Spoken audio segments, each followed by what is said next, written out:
Hi, I'm Larry Gray, and I am a senior colorist.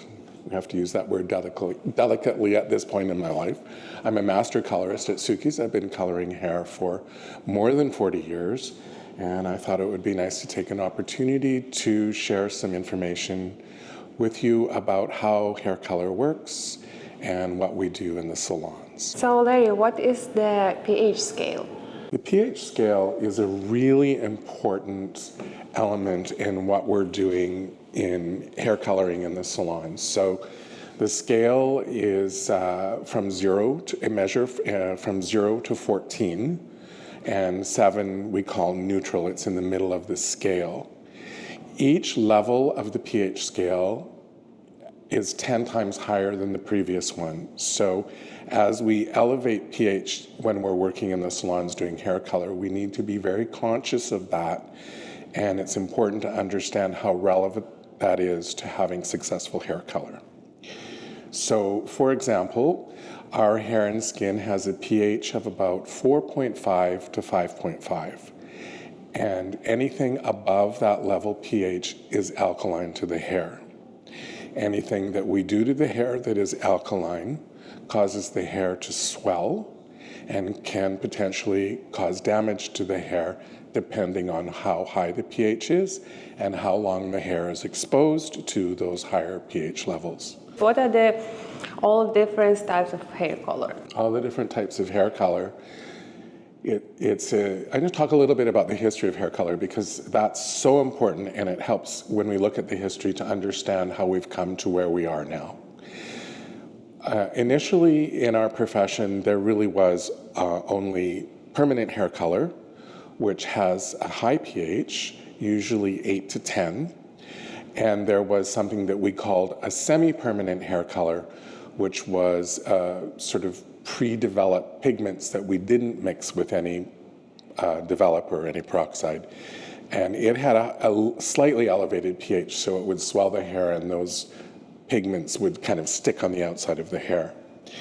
And over time, the manufacturers started to develop different categories of hair color, and we sort of work on a sliding scale now in terms of pH and our ability to deposit pigment either on, slightly inside, or totally inside the hair shaft. And the more aggressive we are, the higher the pH level is. So, for example, a permanent ammoniated hair color, which we use for gray coverage, is mixed with a developer, which is hydrogen peroxide, which hydrogen peroxide is H2O2. It's an extra molecule of oxygen that we use to develop the pigments in the hair color. So peroxide is not really damaging to the hair. It has an acidic pH on its own. It's the hair color that is alkaline. That's where we get the damage to the hair shaft or damage to the hair depending on the situation. So how permanent hair color works is we mix together a color that we choose for the hair and a developer, H2O2, hydrogen peroxide, and we create a contamination reaction. So what immediately starts happening is the color molecules start to develop in that contamination reaction. Color molecules in hair coloring, permanent hair color, are clear when we begin. They don't have a visible pigment. And when I'm talking about this particular situation, I'm talking about ammoniated and non-ammoniated hair color because they work in the same way. They just use different chemicals in order to make that process happen. In order for the color molecule to develop, it needs alkalinity. And permanent hair color has traditionally used ammonia to create that alkalinity. Ammonia has a quite high pH on its own. It's 11 or 12, which is quite scary when you think about how far that is removed from the natural pH level of the hair and skin. But we're doing a controlled process, and the hair color itself does not have that high of a pH, but it is an elevated pH in relation to the hair's natural pH. So what happens is the ammonia in the hair color, or the alkaline chemicals in the hair color, swell the hair shaft up, and the pigment molecules start to enter into the hair shaft, into the cortex, and they start to develop. And over a period of time, some of that ammonia dissipates, it's free, and it leaves from the hair, it leaves from the scalp, and some of that ammonia stays in the coloring process to continue to maintain that elevated pH so that the hair color pigments can develop in the hair shaft. I just was sharing with you about what a permanent hair color is, but there are a variety of products now available to us for hair coloring that are technically permanent hair colors, but we use the phrase demi-permanent hair color. And this category has been around probably since the late 70s. And how this particular product works is the pH level is lower. It's generally 7 neutral or slightly acidic. So it isn't as damaging to the hair. It also is not as aggressive to the hair in terms of depositing pigment. It's a more subtle coloration. We can use it for blending gray hair, and we can use it for refreshing hair that's been previously colored with a permanent hair color to put pigments back into the hair without doing as much damage as we would if we were to pull the permanent hair color through the hair shaft after we've done the regrowth. Demi-permanent hair color, remember, is still at a pH of slightly below 7, is still alkaline to the hair, where we're sitting at a natural pH of 4.5 to 5.5. So the potential to damage the hair still exists depending on the type of hair and how much coloring has previously been done. So I think it's really important to understand that. Acid hair color is a term that we hear used frequently by manufacturers in branding their products. The fact that it's an acid hair color does not necessarily mean that it isn't alkaline to the hair. Another type of hair color that we use has become quite popular is a non-ammoniated or no ammonia hair color. And no ammonia hair color uses something called MEA to create the alkalinity that is necessary for the color molecules to develop. MEA also has a high pH. It has a very similar pH to ammonia. It is just a different type of product or a different type of chemical that's being used, and it doesn't smell bad. It doesn't have the smell of ammonia that permanent ammoniated hair color has.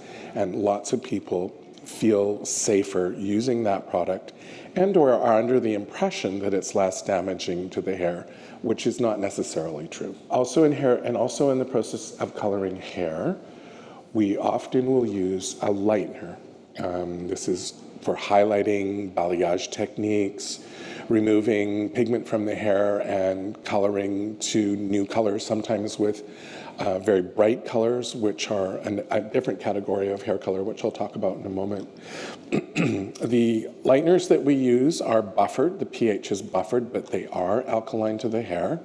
And dependent on the strength of the developer that's used, they can be very aggressive, and we need to be really careful about monitoring the amount of damage that we're creating in hair to get to lighter color. Lighteners will take the hair all the way up to the palest of colors.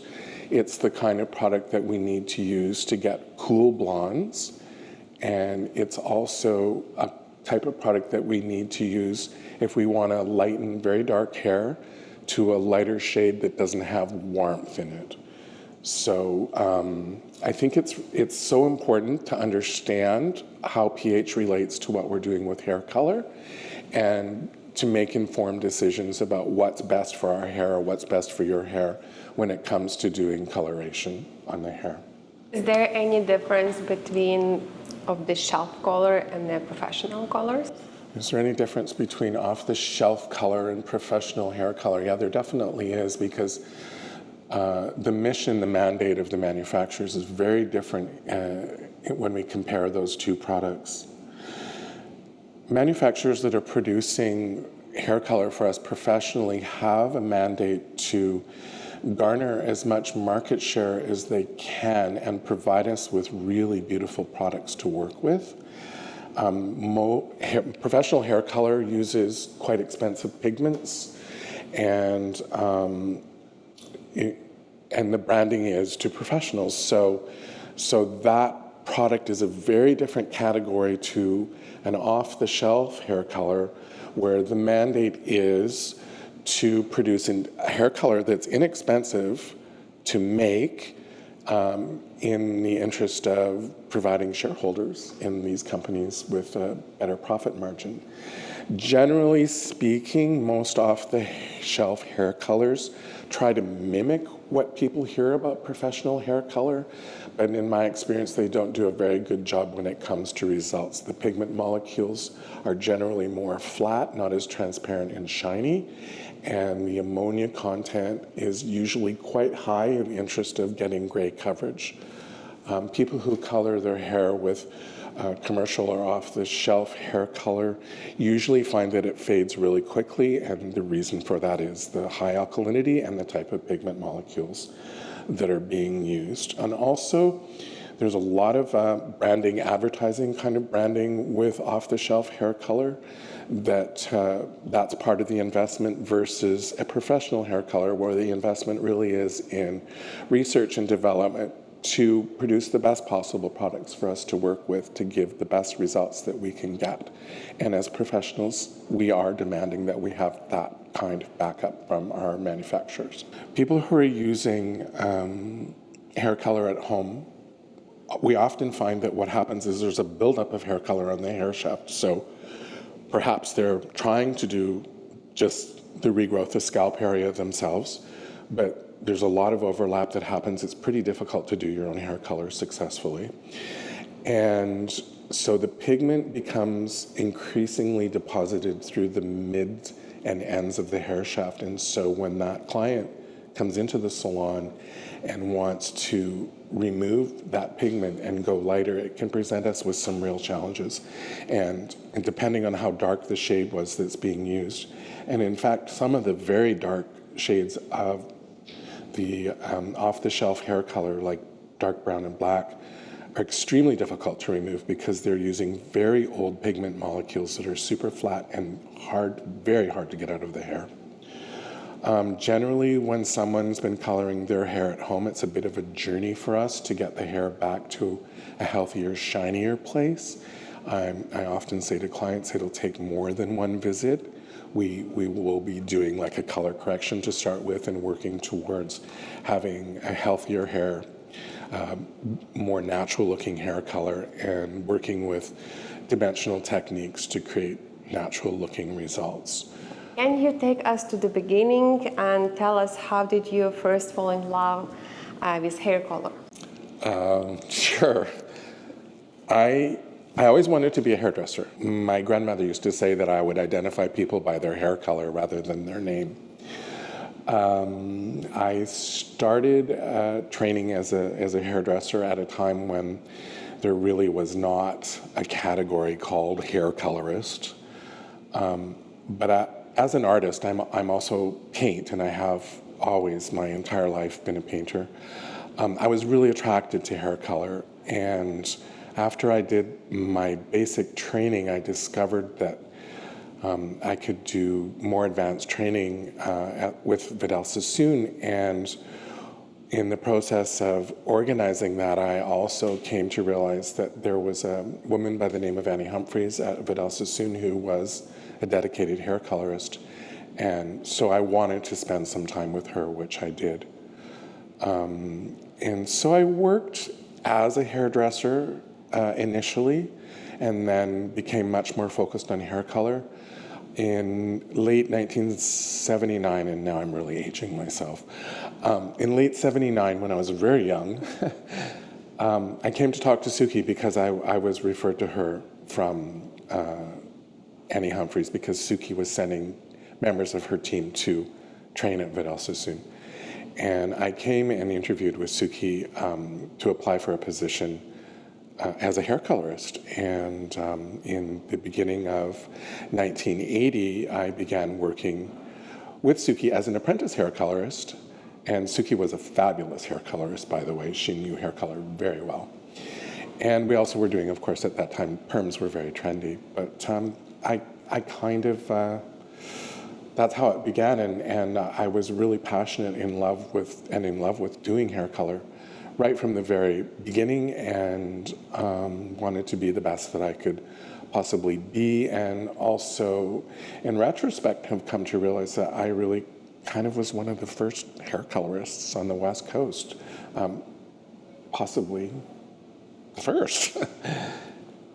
Been with Sukis for over 40 years. Sukis for over 40 years. So what was the industry like when you just started? Sukis was a very unique situation in Vancouver. So when the industry, when I first started, actually, and I'll go back to before I was with Suki, because I worked as an apprentice in another salon in downtown Vancouver, as well as one in the Lower Mainland, where there was a sort of conversion happening. People were moving away and training to do unisex or Sassoon-style hairdressing, hair cutting, and we were moving away from a different model of hairdressing. Sorry, Teresa. There was a model for hairdressing that existed when I first started doing my training, where a lot of clients would come into the salon on a weekly basis, and they would have a shampoo set or a shampoo blow dry. And then as my career moved along towards the late 70s and into the early 80s, the focus really was on precision cutting and a lot of perming. Perm was very, very trendy, and we did really beautiful soft perming. That was something that Suki advocated, and we even imported special solution from Sweden by the crate so that we could do these amazing perms, which we developed a huge reputation for in the city. Didn't have the kinds of hair colors that we have to work with now. As I said earlier, we really just had permanent hair color and semi-permanent hair color, and all of it was pretty strong. Cream hair color was a fairly new product. There was a couple manufacturers that had been producing it for a while, but we were moving away from liquid hair color, which was very strong and alkaline, to more softer cream hair colors. Technique was different. Balayage and foil highlighting were all new things that evolved over time into what they are now. And technique, because of the products that have become available to us as colorists over the years, the techniques that we work with have really evolved because we have much more permission to work creatively without so much concern about the sort of technical component going sideways. So I think that, that kind of sums up that journey, I guess. But what inspired you to become Canadian's first dedicated color specialist? I think I just was naturally drawn to it because as someone who loved to make art, it seemed like a more natural thing for me to be doing. I just kind of tumbled into that. How was the craft of hair coloring evolved over the decades in your eyes? The craft of hair coloring has evolved over the decades dramatically. And like I said earlier, we didn't have the great products that we have to work with now. We have so many things to work with. There's so many interesting categories of hair color and so many great products to work with that give us permission to do really creative things. It's a completely different arena than it was 40 years ago. And it's wonderful. It's wonderful to see young people working the way that they're working. It's wonderful to have the opportunity to work with such great products and do such beautiful looking color. Color has gone from what originally were really color retouches and refreshes and highlighting, has gone into very painterly, very dimensional, beautiful hair color using a variety of techniques. It's exciting. It continues to evolve. I mean, if we think about the history of hair color, hair color hasn't been around for that long. If you look at like L'Oreal and Wella, when they started producing hair color, it's not much more than 100 years. that we first had, like the type of oxidative permanent hair color that we have now, that evolved from that. And so if you think about that from an artistic point of view, from a historical, creative point of view, the journey's been very short. And as things grow, as things evolve, as products get better and better, so do techniques. And so do our creative process. Like as colorists, we become more and more inspired to be more creative because we have so many great things to work with. And a lot of explorations happened in the last 100 years to support us in being those, creative hair colorists. And there's so much education available at the tip of my fingers. Pick up my phone, pick up my iPad, go on your laptop, and there is an incredible abundance of technique and vision and artistic inspiration available for young colorists to look at now. So that's really different to when I started, yeah. And you're known for your hand-painted color technique. How did you develop your signature approach? Signature color. The idea of working, using it with technique that we labeled signature hair color really evolved from wanting to do something different than a client would do themselves at home. And so a color retouch, which usually would involve putting hair color on the regrowth of the hair and then bringing the color through, evolved into putting the permanent hair color on the regrowth and then using matching color but a lower pH product that we had available and or other products, not just that, and painting those into the hair in different sections in a way that we would duplicate what would happen naturally for that hair color. And so it became a more elaborate coloring technique, very, very natural, very pretty coloring technique. And it wasn't just kind of one color, which is what was happening until we had, the types of products that we have to work with now. So signature color evolved from our ability to work in a really creative, painterly way because we had these new products that were allowing us to do that. And what do you think makes a truly exceptional colorist? What do I think makes truly an exceptional hair colorist? Curiosity, passion, love for people, love for working with people. I think education is always the most important part of our mission as hair colorists.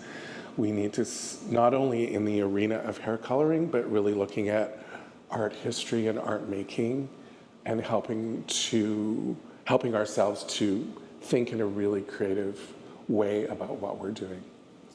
And also really understanding the products that we work with. That education is incredibly important as well. Because if I don't understand my paints and how they work, how am I going to do that canvas? You also specialize in perms and texture service. What role does texture play in personalized color? What role does texture play in personalized color? I just want to talk about texture first. When we think about the elements of design, we're talking about a line, a form, a shape that has a size, and that has texture, whether we create that texture and or it occurs naturally, and that has color. Those elements, those are the elements of design to me. The elements of design. So really line, form, shape, size, texture, and color. Those are the elements of design, not just in what we do as hairdressers, but universally in design. And so we do have the ability as hairdressers to create texture, and that years ago looked like a pretty curly perms and spiral perms, and we went through that whole decade of doing that. It has evolved into something much more sophisticated. Just like in hair coloring, we have far superior products to work with, and techniques that will support us in creating really beautiful, natural looking, soft wave, curl, texture,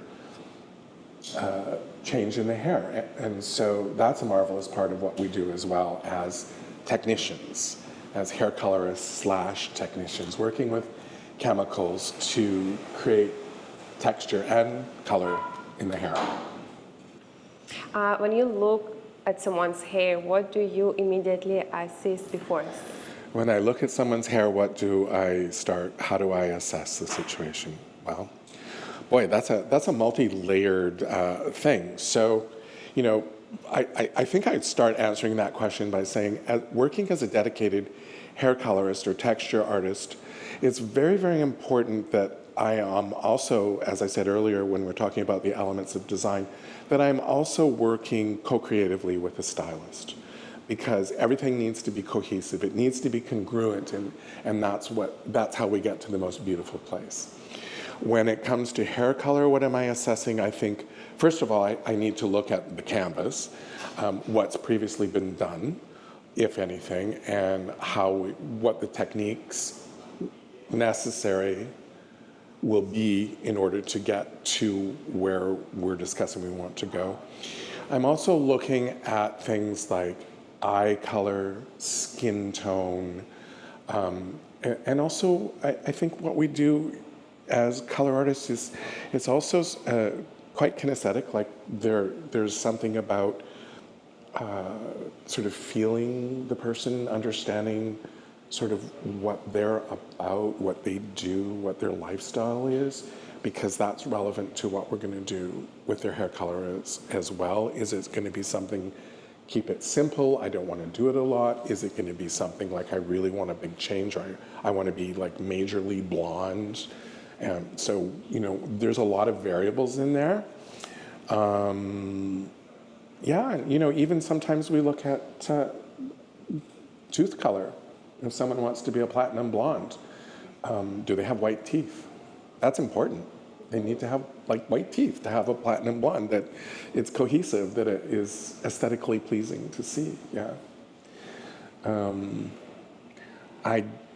I think really the most important thing is each of the elements of design need to be congruent. When we have a fad in hairdressing, it isn't necessarily true that those elements of design are really congruent with each other. And sometimes that's for the impact, even like shock impact, like all of that sort of street fashion stuff that happens, and those fads, they aren't necessarily using all of the elements of design in a fashion that's congruent. And I'm not saying that that's wrong, it's just what it is. But when we're doing really beautiful work, when we're doing very sophisticated, polished work for our clients, I think it's really important to consider how those elements of design are going to relate to each other. Texture is very important, for example, when we're doing highlights. If the hair is really curly, it's going to present the highlights and the color in a very different way than it will if the hair is straight and cut in a bob. So different techniques, different color, different level of pigment intensity or pigment chromacity, the type of product. I mean, there's a lot of variables. So those are things that we assess, that I assess as a colorist when I'm looking at where we're going to go and how we're going to do it. You've mentored so many stylists over the years. What advice do you will give to up-and-coming colorists? I've mentored a lot of colorists and stylists over the years, and what advice do I give to them? Be hungry. Be hungry for education. Never undervalue how incredibly important it is to continuously educate ourselves in our lives. And I mean professionally and personally, because it's all relevant in our success working with people. And how do you stay inspired after 4 decades in the industry? How do I stay inspired after so many decades in the industry?